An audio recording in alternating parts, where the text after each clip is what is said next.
សួស្តីបងប្អូនតគ្នាថ្ងៃនេះយើងមកសិក្សាបន្តនៅកម្មវិធី Microsoft Word នៅក្នុងវីដេអូនេះខ្ញុំសូមយក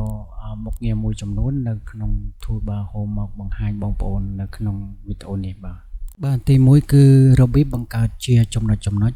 ទី2គឺរបៀបបង្កើតលេខរៀងទី3គឺរបៀបដាក់បន្ទាត់ជុំវិញអក្សរ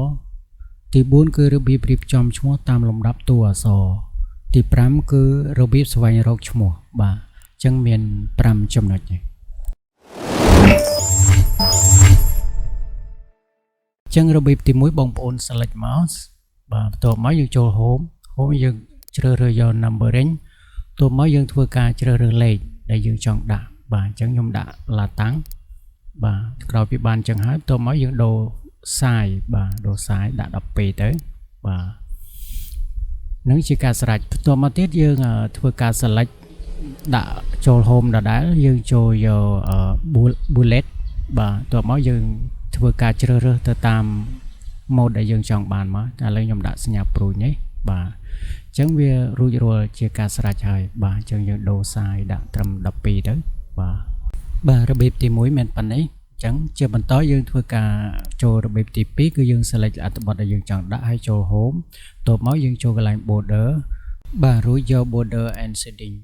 បាទរួចយើងធ្វើការជ្រើសរើសយកបន្ទាត់ដែលយើងត្រូវការបាទបន្ទាប់មក select មកបន្ទាប់មកយើងដាក់ small វាបន្តិចមករួចយើងធ្វើការជ្រើសរើសពណ៌ដែលយើងចង់ដាក់ឥឡូវខ្ញុំដាក់ពណ៌ Q បន្ទាប់មកយើងចុច OK បាទអញ្ចឹងបានជាការស្រេចរួចរាល់ហើយដែលយើងដាក់ border ដែលយើងដាក់មិញបាទអញ្ចឹងជាបន្តគឺយើងចូលរបៀបទី4បាទរបៀបទី4នេះគឺយើងធ្វើការរៀបចំតួឈ្មោះនីមួយហ្នឹងឲ្យទៅតាមអក្ខរក្រមតួអក្សរដែលឈ្មោះណាដែលផ្ដើមដោយអក្សរកខហ្នឹងឲ្យវាទៅតាមលំដាប់បាទអញ្ចឹងយើង select ទាំងអស់ចឹងមកបន្ទាប់មកចូល home បន្ទាប់មកចូល sort បាទនេះចុចលើ sort ហ្នឹងមកបន្ទាប់មកកន្លែង sort by នេះបាទយើងធ្វើការជ្រើសរើសបានឲ្យកំណត់ column អញ្ចឹងយើងកំណត់ column ទី2បាទមកបន្ទាប់មកកំណត់ column ទី3រហូតចឹងមកបាទបន្ទាប់មកយើងជ្រើស column ទី4បាទហើយយើងជ្រើសរើសហើយយើងធ្វើការ OK ទៅបន្ទាប់មកឈ្មោះក្នុងតារាងរបស់យើងធ្វើការរៀបចំទៅតាមលំដាប់តួអក្សរកខហើយបាទនេះជារបៀបទី5ដែលស្វែងរកឈ្មោះចឹងបងប្អូនចូល home មកបន្ទាប់មកចូល editing ចូលមកយក find បាទកន្លែងត្រង់កន្លែងផ្អប់ទៅនេះបងប្អូនត្រូវវាយឈ្មោះដែលយើងចង់រកបាទយើងចង់រកចឹងបងប្អូនវាយមកឃើញវាលោតឲ្យនេះពណ៌លឿងបាទពណ៌លឿងហ្នឹងចឹងអនស្រីម៉ៅចឹងបងប្អូនវាយ